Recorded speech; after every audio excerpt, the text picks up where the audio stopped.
Hello, welcome to this channel. My name is Layoo Charles and this is the Ugandan farmer.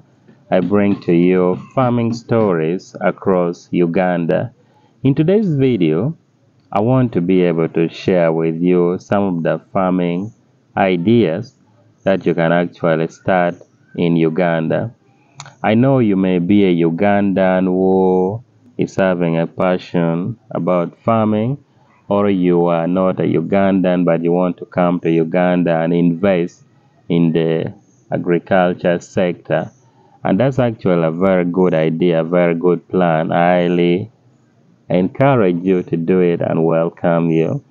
Now, Uganda is actually growing and it has a lot of opportunities and potential. So if you want to do farming, for example, there's still good land, fresh and fertile land. There's opportunities everywhere. Now today I'll be able to give you some of the farming ideas that you can start, and you don't actually need a lot of resources to start this, because I understand we all do have different capacities. So if you have kept maybe some little money somewhere and you want to do farming with it to expand it and get profit, I can guarantee you this is going to help you. Now, number one is actually goats farming.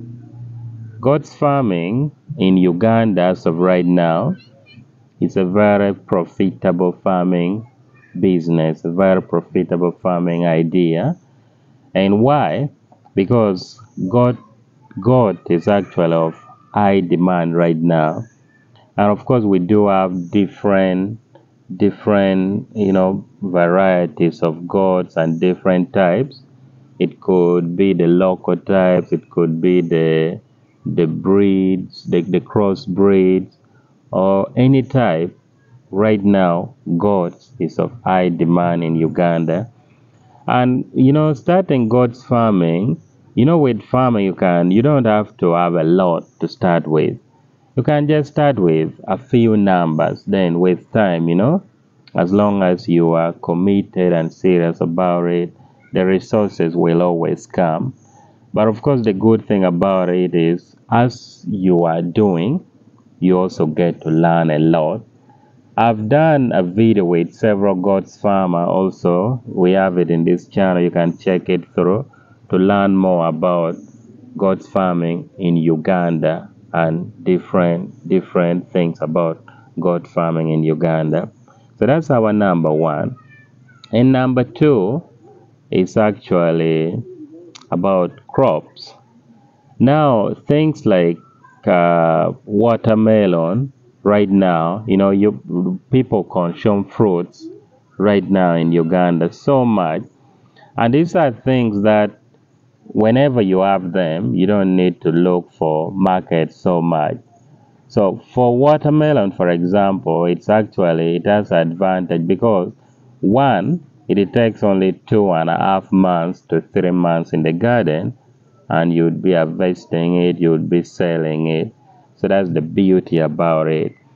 So if you have some little money saved, you can start doing watermelon.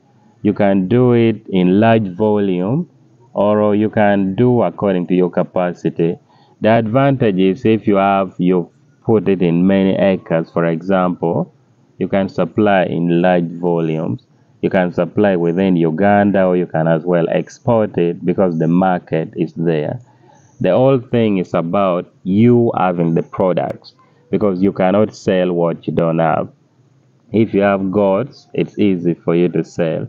If you have watermelon, it's easy for you to sell. But if you don't have, you cannot do anything. Now, the third idea is amazing, and this is actually poultry. Poultry would be somehow wide, because when we talk of poultry, we do have chicken, we do have turkey, we do have duck, those are majorly the three that I would recommend. So if you want to venture into poultry farming, you can maybe do that. Do chicken, for example, and you set up somewhere. You know, all these things, you don't need a lot to start. So, depending on your resources and your capacity, you can do them according to what you can afford. So, chicken is actually a very profitable business because it's a good idea right now, and it depends on which types you're doing. The good thing about chicken, when you have them, you can benefit or you can earn in 2 or 3 different ways. One, if you have layers, for example, you can sell the eggs. That's one. Secondly, you can sell, chicken as the meat, or you can, thirdly, you can just sell the whole chicken, which normally chicken in Uganda, like, we were celebrating our Independence Day a few days ago, and I went to Gulu town to buy chicken. Some people were selling it at 35,000 Uganda shilling. That's one mature chicken. Some people were even selling it at 40,000 Uganda shilling. So you can imagine. Now let's assume you've started raising them when they're young, or then of course you'll be putting in some money. But now you're selling your chicken at 30,000, for example. I think that's some good money. And once you have the products, it's very easy to get the market. People would just be coming to you. So that's my ideas, the farming ideas number 3 that you can do. And then the fourth one, we do have piggery.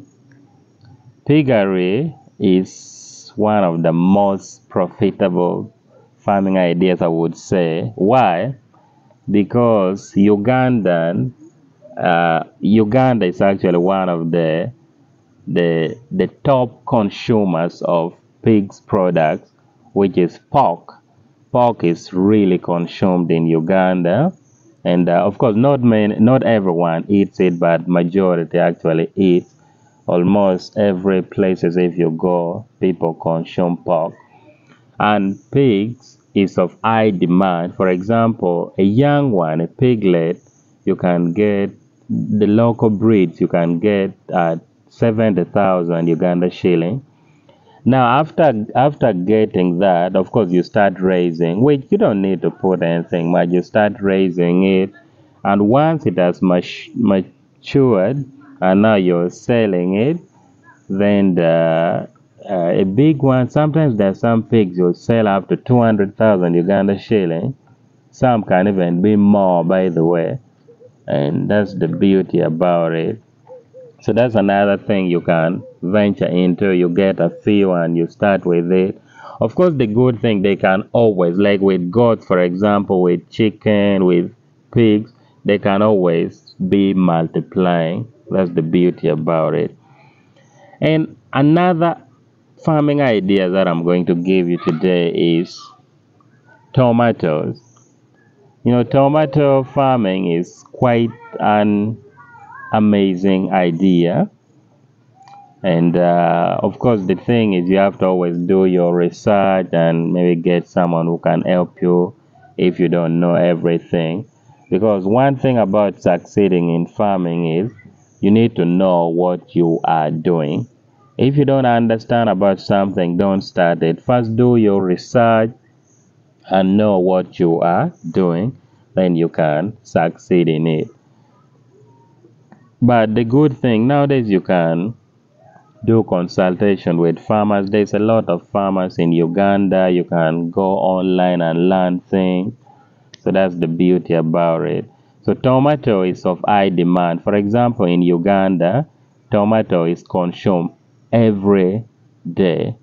I think I would say that is among the spices that we use in our food actually. Every day, like every Ugandan family, every Ugandan home, they cook their food with tomato. So if you've set up your tomato somewhere, maybe a few acres, a few size of land, or you can even do it in greenhouse. You can be earning some good money actually from selling it and supplying it every day to people. So that's another idea that you should think of doing. Another idea, this is something that I covered the story and I learned a lot. It's actually amazing. They call it a lazy man's crops. Why do they call it like that? Because it takes long. Pineapple. I know you know pineapple. Some people call it nasi nasi. That is especially in Uganda. So pineapple actually is a very good idea, very profitable business. And if you have money, of course, I would advise if you want to do pineapple, you can start with 1 or 2 acres, at least if it's really small, 1 acre or 2 acres. Then you get the seed, you get the land, of course. Well, you can lease the land or you can buy the land. Then you prepare your land and you put in your pineapple seedling. And if you want to get the seedlings, I know someone who can give it supply to you. Even if you need for 10 acres, they can supply to you. So with pineapple, normally it takes about 1.5 years for you to start harvesting it. But the good thing about pineapple is apparently you can harvest it for 2 or 3 different times. Sometimes it can go even up to 4 times and consecutively. Let's say you can harvest it maybe in in November. You can start harvesting, then you have to give it like 11 months, something like that. So you can harvest it 2 to 3 different times. And imagine you have pineapple that you can supply in large volumes. You will get market. People are looking for it from everywhere. Like for me, I get contacted by different people. Some people from Kenya, some people even from out. They want me to supply to them some of these fruits. But now the thing is, they may want it in large volume when I cannot, supply that. It means I have to outsource it from different farmers, which is also the way to go. So imagine you have resources and you have capacity, and maybe you've set up like a few acres of something. You can actually earn a lot. You can actually earn a lot from it. So pineapple is something you should consider if you want help with it, especially in Uganda or northern Uganda. Let me know, then I'll be able to help. And then my last idea for today is actually fruits farming. I've been having an interaction with some fruits farmers recently, and fruits is actually of high demand because fruit, one, you can just eat it like that, or you can make juice. We do have products that comes from fruits. Now, which fruits are we talking about? We have fruits like mangoes, is something you should think of investing in.